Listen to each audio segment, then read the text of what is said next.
Hello and welcome to Indus News Live from Islamabad. I'm Hira Mustafa and these are the headlines.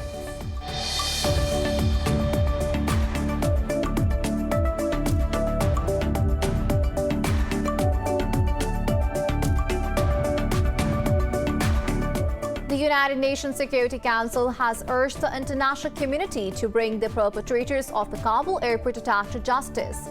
At least 110 people, including Taliban fighters and 13 U.S. Marines, were killed in the bombing claimed by ISIS. This comes as the U.S.-led evacuations from the Kabul airport have entered their final stage.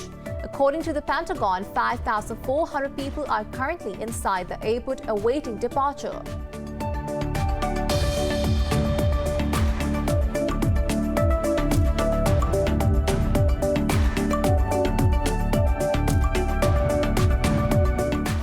Pakistan Army spokesperson Major General Babar Iftikhar says India's role in Afghanistan has been extremely negative. At a press conference, the DGI-SPR said the raw NDS nexus was involved in terrorist activities in Pakistan. He said the Taliban leadership have now assured that they won't let their soil to be used against any country. He added that the situation on the border with Afghanistan is fairly normal and the army has already taken measures to deal with all possible circumstances.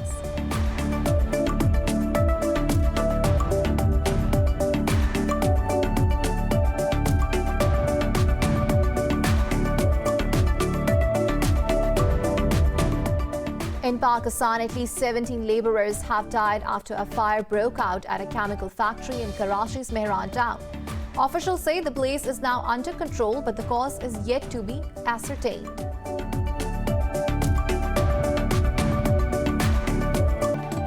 Well, those were the headlines. News in detail coming after the short break. Stay with us.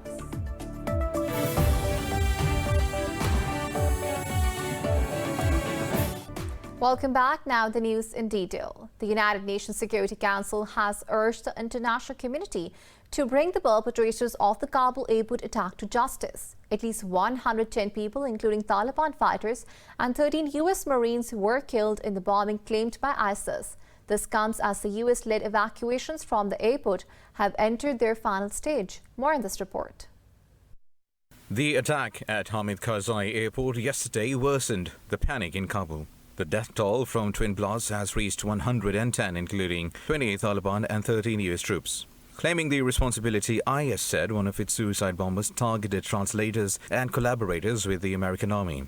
U.S. President Joe Biden has asked the Pentagon to develop plans to strike back at the IS. Speaking at the White House, Biden held firm on the 31st August withdrawal deadline, adding that he bears responsibility for everything.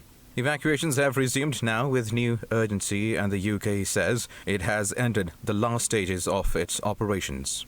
Defence Minister Ben Wallace said the UK will not accept any more people for flights beyond those already inside the airport after it shut its processing centre. Meanwhile, Turkey says it has not made a decision on a Taliban request for support to run the Kabul airport after foreign forces withdraw. In a news conference, President Tayyip Erdogan said there is always a possibility of deaths and security concerns there, but the talks on the matter are still underway. For more on this, we are joined by Sartaj Aziz, former foreign minister. Thank you for your time. Mr. Sartaj, with such massive attacks now showing the presence and strength of ISIS in Afghanistan, how concerned should Pakistan be considering there could be ISIS operatives coming in as refugees? There's no question that the latest attack at the Kabul airport have further complicated a very grave and messy situation in Afghanistan.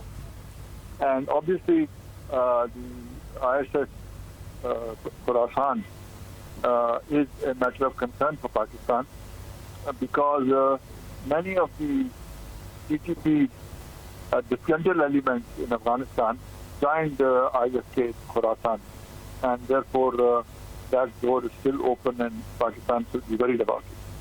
But whether they will come as refugees, the chances are now slightly better for us to control because we have erected a wall and that open entry that was in the 90s is not there. FATA has been integrated with KP Pakhtunkhwa province, which now courts and administrative structure and police stations are being extended right up to the Afghan border. And I think government has also sort of shown a clear line that we will not allow open refugees, but if some humanitarian do come in, they'll be kept close to the border, preferably within Afghanistan, but our side of the border, and closely monitored so that they do not mix with the population.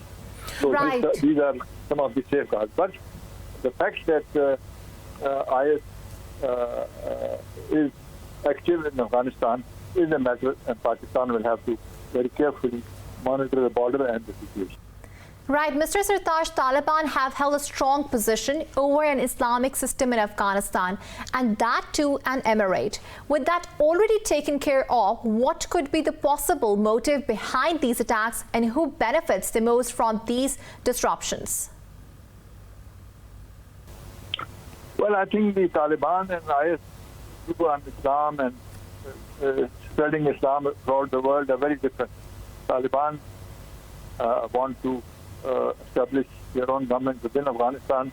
They have no ambition to go outside Afghan borders, whereas IS is a global terrorist network which wants to spread Islam by force throughout the country.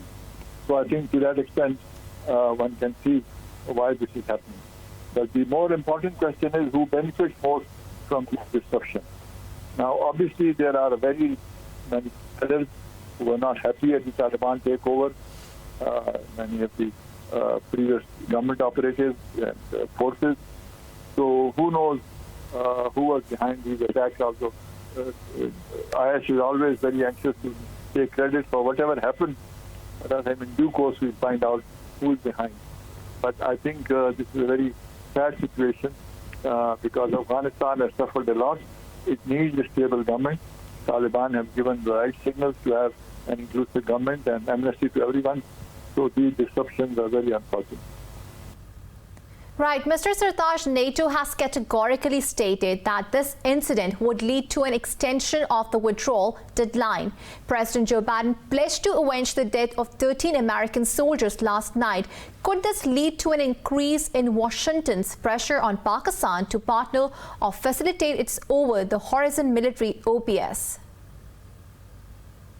Not likely, because Pakistan has given a very clear indication that we are not going to join any kinetic operation in Afghanistan. And in any case, what we are looking for is stability in Afghanistan, and any such attacks will create instability and create more chaos. So I think even America has to think very carefully the kind of over-the-horizon military operation that they want to launch will not be easy for them. Except unless they are very clear targets and very short-term operations. But as far as Pakistan is concerned, it has very clearly shown that we are not going to join any other wars. We need peace and stability in Afghanistan, and therefore Pakistan is working to evolve a regional approach with other neighboring countries, China, Russia, and Central Asian countries to respond to this present situation and promote stability and peace in Afghanistan. Right, Mr. Sartaaj, the Taliban have not yet organized any proper government. With the new month approaching, salaries being due, banks still not operational completely, with international institutions and the US halting their financial support, could Afghanistan face a humanitarian crisis? Well, it's already facing a kind of crisis because the prices are going up, and obviously it is very unfair on the part of Western countries to freeze Afghan assets. They belong to the people of Afghanistan and not to any government. Whichever government it is, should have access. And the people of Afghanistan, having suffered so much in the past, need humanitarian assistance, food and other medicines and so many other necessities. So I think this is an unfortunate situation that instead of helping the people of Afghanistan, they have frozen their assets. Obviously, conditions of human rights and human rights, etc., are valid, but there's plenty of time to enforce them, and many are measures. But I think they should have access to their assets and their funds, including IFI, because and I think the sooner these are resumed. In the meanwhile, I think Pakistan, China, Russia would provide some minimum assistance, particularly food assistance, so that there is no major food shortages in the country. And Pakistan will also hopefully promote and it's allowed trade, very easy access, so that there's no shortage of goods. So in the meanwhile, I think people of Afghanistan are suffering, and let's hope that more countries and institutions will come to their help. Right. Former Foreign Minister Sartaj Aziz, thank you for speaking to Indus News. And now we're joined by Salma Malik, strategic analyst from Islamabad. Thank you for your time. Ms. Salma, over 100 have been killed in the twin bombings at Kabul airport last night, with the US and the Taliban saying they have intel about more of such attacks. How will this impact the evacuation process? On the humanitarian front, it is going to be very disastrous, and it's going to spread more panic amongst people. People are already very apprehensive. They were already very much panicked. And these were one of the few things that everyone was thinking of. They knew that this might happen, but they were not wishing it to happen. And this is actually a nightmare scenario, because at this moment, places such as the Kabul airport or the border areas are a point of convergence for people in any attack that takes place, where it is going to affect the security personnel, because there are also reports that American as well as Afghan soldiers and Taliban soldiers have been killed. The major number of casualties or fatalities in such attacks would be ordinary citizens of Afghanistan, and they're going to pay a big price for that, and that is going to be a very catastrophic humanitarian crisis. And as I said, that not only is it going to spread panic amongst people, in fact, it's going to spread a lot of distrust. The Taliban are going to blame the Americans or the Western powers. The Western powers are going to blame the Taliban, and the other Afghan factions who are anti-Taliban, they are going to blame both the sides, and everyone is going to gain mileage out of it by saying that we knew it, we told you so, we had credible intelligence, and no one really followed it through. So instead of getting together and being cohesive about it, because this is a time where everyone is trying to make their mark, there's going to be a lot more anarchy as a result of such situations. Right. Ms. Salma, ISIS Khorasan has accepted the responsibility for last night's suicide blast. What do you believe is the motive behind such actions?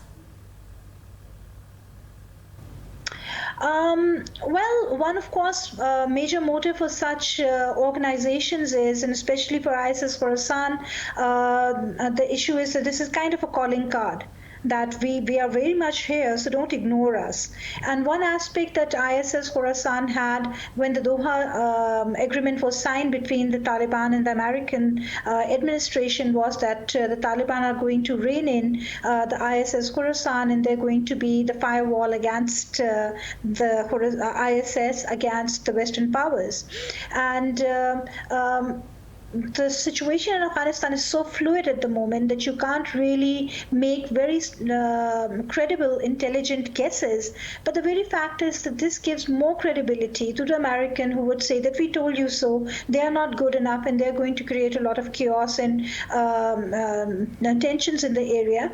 And vice versa, the situation is going to be worse again for the Afghan society as well as administration, whosoever is going to run the show. And at this moment, it's a total chaos. And for fringe elements such as ISIS Khorasan, I'm calling it a fringe element because it is not the major stakeholder at the moment in the Afghan scenario. Such incidents, or putting your calling card to such incidents, provides it a lot of credibility and the fear factor that such organizations thrive upon. So whether they did it or they did not do it, and they are claiming that they have done it, provides them with that fearsomeness that they really want, and they're going to hog more light as a result of this. Right. Ms. Salma, President Joe Biden said that the U.S. had accomplished its mission in Afghanistan, which was to eliminate the possibility of an ISIS attack on U.S. forces or interests. Do you believe the American president faltered in his assessment? Well, you see, look at the sequence of statements that have come from the US and how this situation occurred. Just 24 hours ahead of this particular tragic incident, the American president had also said that, or the American administration had asked for more time for complete withdrawal of its troops. And plus, the Taliban and the others had also said that there are threats that there's going to be such an attack. And then it happened. So is it a pure coincidence that all of these things happened, or there is some sequence to it? Would that require that, the Americans need to come back, the contractors need to come back in a greater number as part of a CIA payroll to secure American interest in Afghanistan? Does that also mean that, God forbid, several such more incidents with a high number of casualty count of Afghans, definitely no one else, unfortunately, would that mean that the American powers, they would return? And Joe Biden's statements for the moment are very unfortunate. I mean, if we would laugh at Trump for giving irresponsible statements, President Joe Biden is also giving statements without realizing that all the goodwill, if there was any, that the Americans earned in their 20 years fiasco in Afghanistan is totally going down the drain. And these are not the statements to pass at this moment. I mean, if they said that their mission was to control ISIS, I think that mission has really not worked. The ISIS is very much around. And if yesterday's event happened, was done by the ISIS, so the ISIS has actually told them that we are very much around and we have taken a good number of your soldiers out. So don't consider us to be out of this picture and your mission successfully accomplished. So unfortunately, there was no mission, whatever mission statements that the US had said in the last 20 years to date, that have been successful in Afghanistan. Right, Ms. Salma, if we witness a surge in such attacks, are we looking at another era of a destabilized and vulnerable Afghanistan? Absolutely. This is a very, very unfortunate thing, because sitting here in the comfort of our homes and talking to each other, we cannot even think of what an average Afghan national at this moment is going through. Whatever social class, social background, economic background they come from, there's a complete state of panic in Afghanistan as to what would happen. And you see, after 15th of August, the Taliban had tried to make it a big thing by telling people not to panic. They are not going to do many of the things that they had done in the past. They had tried to broker a lot of confidence in the Afghan society, and that is something the West was not comfortable with. They were thinking that utter chaos is going to erupt, and if they really wanted to have a stable Afghanistan, the one thing that they would have done was to stabilize the Afghan national security forces, which they completely left chaotic and lacking, and they had zero capability. So when the Taliban came into Kabul or any of those areas, they found zero resistance. Yet the fact was that the Taliban, since 15th August, were trying to convince people, they were trying to give confidence to the people that there's going to be no civil unrest in the society. And such events are going to prove totally contrary, and that is going to lead to civil unrest, because there are a lot of people in Afghanistan, the stakeholders, who want to have some kind of a civil strife because it suits them. And if that happens, the Taliban have firepower, Taliban have control over Kabul, and that is going to open a very, very unfortunate, dangerous and violent new chapter for the Afghans, which is going to be extremely dangerous and difficult, and it's going to have very severe repercussions on Pakistan, because being the next door neighbor, Pakistan is going to have a spillover of Afghan crisis, and that also means not only humanitarian crisis in the form of Afghan nationals coming to Pakistan, but also violent conflict spilling over the borders. So this is going to be very, very upsetting for the entire region, but mostly for Pakistan and, of course, for Afghanistan. Right, strategic analyst Salma Malik, thank you for speaking to Indus News. For more on this, we have with us Sumaira Khan, our correspondent from Kabul. Sumaira, what is the state of the security in the capital and what's the progress on the evacuation process after yesterday's bombings?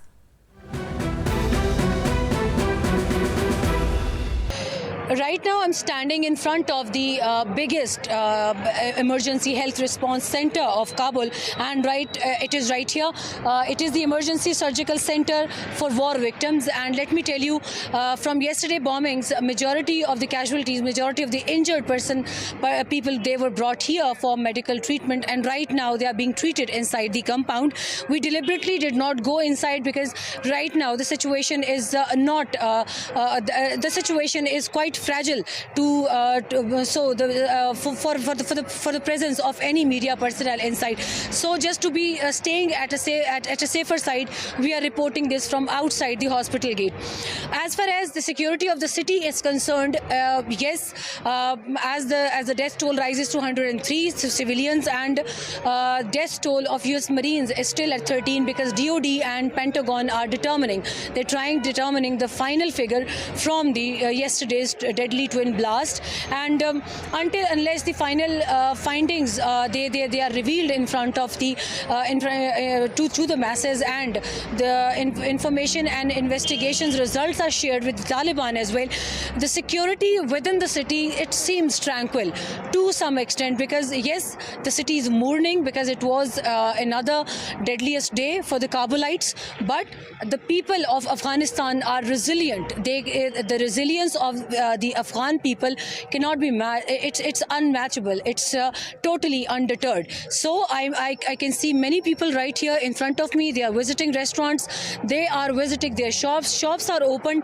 The place where I'm standing right now, it is exactly one of the main business hub streets, Kuche Gulfaroshi Shahreno, and it is as vibrant as it is as it can be as compared to any other normal day in Kabul. So thank goodness the security situation within the city is good. As far as the evacuation is concerned, yes. Right, Sumaira, we are hearing reports of a cash drought because of banks remaining mostly closed, and the World Health Organization has also said they're fast running out of medical supplies. Can you please share with us how concerning is the situation? Yes, as I said, that we are standing in front of the biggest emergency health unit of Kabul. We had this information. Yes, WHO is right. The medical supplies, they're running short of medical supplies. They did not run out, but the situation can go up to the direst levels of the commodities shortage. So right now, the Pakistan's embassy and other embassies, the Qataris, more specifically, they are. The efforts are appreciable. They are in contact with the World Food Project country director back in Pakistan and in Afghanistan to discuss this unforeseen food crisis and these health supplies crisis. So just to tackle it, the leaders and the ambassadors and the envoys who are present in the city right now, they are calling upon all the world leaders to spare some time from war discussion and pay some heed towards that humanitarian crisis that is fast approaching Afghanistan. Sumaira, do we know of any progress being made regarding the formation of a government in Afghanistan? And how much time do you think will it take for a proper administration to take over the affairs? Well, there are many things that are rumors are very much that they are being circulated in the Kabul city. Since we are stationed here, we are planning to visit the Panjshir area as well. But we are getting this news that the truce the much talked about truce is still being worked out between the two parties of Taliban and the Panjshiris, and it is being hoped that once the Panjshir is resolved, the formation of government is not going to be that hard nut to crack. But still, as a safer side, we can say that yet it is a time frame of 10 to 15 days that Taliban can claim for government formation. But one thing is quite clear, that they are not forming, they are not announcing any government structure, even the grey structure of the government formation till the last troop of foreign forces is present on the soil of Afghanistan. Samara Khan, thank you for updating us from Kabul city. And now we're moving on. Pakistan military spokesperson Major General Babar Iftikhar says India's role in Afghanistan has been extremely negative. At a press conference, DG ISPR said the raw NDS nexus was involved in terrorist activities in Pakistan. He said that the Taliban have assured Pakistan they will not allow Afghan soil to be used against any country in the future. He added that the situation along the border with Afghanistan is normal and there have been no Afghan refugee crossings since the Taliban takeover. Major General Babar Iftikhar said all the crossings remain open for trade and for Afghans with valid travel documents. He added that the army has already taken measures to deal with all possible circumstances. For more on this, we are joined by Lieutenant General retired Talat Masood, defense analyst from Islamabad. Thank you for your time. General Talat, in today's briefing, the DG ISPR has again mentioned that India has been using the Afghan soil against Pakistan with the help of NDS. Do you think the threat is minimized with the Taliban in power? Well, we hope so, because the Taliban has said that they will not allow any other country to use their soil against another country. So I think we will hold them on for their pledge. And I think it is also not in their interest, and we do not expect that they will allow India to continue using the Afghan soil to sort of use it against Pakistan. So I think from that point of view, the present government, the Taliban government, should be definitely better than the previous one. Right. General Talat, Pakistan has given ample evidence of India's miscreant activities to the international community and the United Nations. Why has there not been appropriate action taken? Well, as you know, India has a very strong lobby, and there are vested interests of the West and other countries in India. So they will not like to take any action which would be detrimental to the national interest. So I think one has always seen that, principles of nations are compromised when it comes to their vested interests, and it applies to all countries. So does it to the West. Right. General Talat, how do you see Pakistan-Afghanistan relations after the formation of an Islamic government in the neighboring country as promised by the Taliban? Well, I think it will definitely, hopefully, that these will improve and there will be greater level of confidence. But all depends as to how the present Taliban sort of, ruling group, it conducts its affairs in Afghanistan. And how does the security situation evolve there? So I think one would at least expect that they will be more friendly, they will be more cooperative, and they will probably rely on Pakistan much more than the previous ones. They were very hostile in the past to Pakistan, and there was a nexus between India and the previous Afghan government. So I think one does expect things will be better, but the main, concern at the moment for Pakistan, and I think the rest of the international community, is as to how things unfold within Afghanistan and whether the peace is restored in Afghanistan or not. That is the central question, I think, that comes to mind, because it is only then that, the relationship and and what happens to at the border, all these would be very much dependent and relevant only in the context of how internally Afghanistan the present regime consolidates itself and has the support of the people in a positive sense, and is able to sort of govern Afghanistan in a way that builds the confidence of its own people and that of its neighbors. Right. Lieutenant General retired Talat Masood, thank you for speaking to Indus News. And now we are moving on. Pakistan's Chief of Army Staff, General Qamar Javed Bajwa, says Pakistan is helping achieve peaceful and stable Afghanistan. UK's Chief of Secret Intelligence Service, Richard Moore, called on General Bajwa in Rawalpindi. The military's media wing said the two sides discussed regional security following the US withdrawal from Afghanistan. The Army chief said Pakistan is willing to do anything for an inclusive Afghan settlement, which is vital for regional peace. The visiting dignitary expressed his appreciation for Pakistan's untiring efforts towards regional peace and stability. Pakistan's Information Minister, Chaudhry Fawad Hussain, says the world must not abandon Afghans or there will be chaos. In a tweet, the minister said the vacuum in Afghanistan is dangerous. Hussain added that Pakistan is playing a responsible role in the given situation, but he said the major powers should play a vibrant role for Afghanistan's stability. The UN Refugee Agency says as many as 500,000 people or more will flee Afghanistan in a worst-case scenario in the coming months.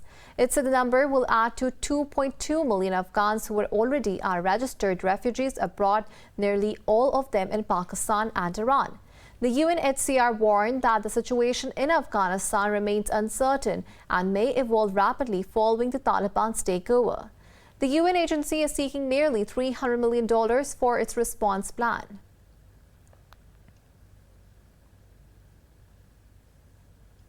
Pakistan's one paramilitary soldier has been martyred in a terrorist attack from across the Afghan border. The army said terrorists opened fire on a military post in Lower Deep district. In a statement, the military's media wing said the army responded in a befitting manner. The ISPR said the troops killed one terrorist and injured another 3 in retaliatory fire. It said the 36-year-old martyred Havildar Gul Amir was a resident of Lucky Marwat. Earlier on August 8, another soldier was injured in a cross-border attack from Afghanistan in North Waziristan. In Pakistan, at least 16 people have died after a fire broke out at a chemical factory in Karachi's Mehran town. Police fear there are 25 people still trapped in the building. Security officials say the blaze is now under control and rescue efforts are underway. An investigation has been launched into the incident. More news stories coming up after the short break. Stay with us. Welcome back. Brazil has registered 920 daily deaths from COVID-19 and over 31,000 new cases. Globally, the toll has exceeded 4.47 million with over 214 million cases. More in this report. Protests against COVID vaccine and mask mandates continue across the world, while the numbers of deaths and infections show no sign of relief. India has reported nearly 500 more deaths and over 44,000 cases over the last 24 hours. The World Health Organization is expected to ship 100 million doses of Chinese vaccine, mostly to Africa and Asia, by the end of next month. In the US, virus-related hospitalizations has reached the highest level since January as the Delta-driven infections continue to surge. Meanwhile, thousands of students in the states of Florida and Texas have returned to classes amid the mask mandate controversy. The mask mandate, well, it kind of makes the school safe. I didn't really like the virtual school, even though I had to go through it. So even though we're with the mask, it kind of gives us, it keeps us safer in school, and we're able to actually go a physical learning, which I think it's a better form of learning. So if I have to wear a mask to learn, then I'll wear a mask. Over in Europe, French health minister says the fourth wave of COVID-19 is receding in the country, but it's not over yet. Meanwhile, the European Union has warned against higher legal risks of boosters without the approval of the European Medicines Agency. In Greece, health workers protested against new rules obliging medical staff to get vaccinated. They observed a 4-hour work stoppage. I am here today because I want to support the constitutional right of every Greek citizen to say yes or no to vaccination. I personally am vaccinated, but I believe it is my colleagues' right to not get vaccinated if they don't want to. Slovenia has made weekly COVID-19 tests mandatory for students and teachers who have not been inoculated or recovered from the disease. In Pakistan, the coronavirus has claimed 95 more lives over the past 24 hours. The Health Ministry says the daily death toll has reached 25,415. It said 4,000 people contracted the virus overnight and the positivity rate declined to 6.42%. The ministry said the caseload has exceeded 1,144,000, while more than 1 million people have recovered. It said there are nearly 93,000 active cases, of which more than 5,500 are critical. So far, nearly 60 million vaccine doses have been administered in Pakistan. Russia said the talks on the Iranian nuclear deal in Vienna should restart as soon as possible. Foreign Minister Sergei Lavrov made these remarks to his Iranian counterpart Hossein Abdullahian. Russian Foreign Ministry says the Iranian side perceived this signal with due seriousness. Earlier, Lavrov also discussed a nuclear deal with the Director General of the International Atomic Energy Agency. The UN watchdog has said Iran has accelerated its enrichment of uranium to near weapons grade. The Vienna talks, which began in April, have been on hold amid the transition of a new administration in Tehran under President Ibrahim Raisi. The Arab coalition says Saudi air defenses intercepted an explosive-laden drone launched by Yemen's Houthi rebels. In a statement, the coalition said the UAV was aimed at Saudi city of Khamis Mushat. Meanwhile, the coalition reportedly launched extensive airstrikes on Houthi positions in Yemen's central province of Marib. Houthi seized control of much of Yemen's north in 2014 and forced President Abdur Rabbu Mansur Hadi out. The Saudi-led coalition intervened in the conflict in March 2015 to support Hadi's government. In Nigeria, militants have released dozens of students abducted 3 months ago in north-central Niger state. Officials say the freed students were on their way to the state capital, Minna. Gunmen had kidnapped around 136 pupils, along with several teachers from a seminary in Tagina. School's head teacher says 6 of the pupils died in captivity and a further 15 escaped in June. The official said all pupils have been released, but he cannot give the exact number at the moment. According to estimates, more than 1,000 students have been forcibly taken from the schools during several attacks.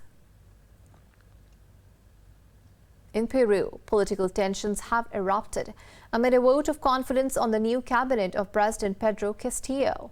Congress has pushed the key vote of confirmation to Friday. This has extended uncertainty in the country, where conflicts between the executive and legislature loom large. Earlier, Prime Minister Guido Bellido asked Congress for a yes vote, outlining plans to lift Peru out of crisis. Since leftist Castillo took victory in the presidential runoff, far-right groups have taken to the streets calling for his annulment. They claim thousands of his votes were fraudulent. In Spain, the Coast Guards have rescued around 50 migrants off the Canary Islands. The survivors, who were found in very poor conditions, have been transported to the port of Neguin. One migrant was taken to a local hospital in a helicopter in serious conditions. Emergency staff attended to dozens of exhausted survivors who were lying on the ground. The dinghy, which was intercepted 6 miles south of the island of Gran Canaria, was also carrying babies. So far this year, nearly 8,300 migrants have made the dangerous crossing from the West African coast to the Canaries archipelago. And now it's time to take a short break. Stay with us.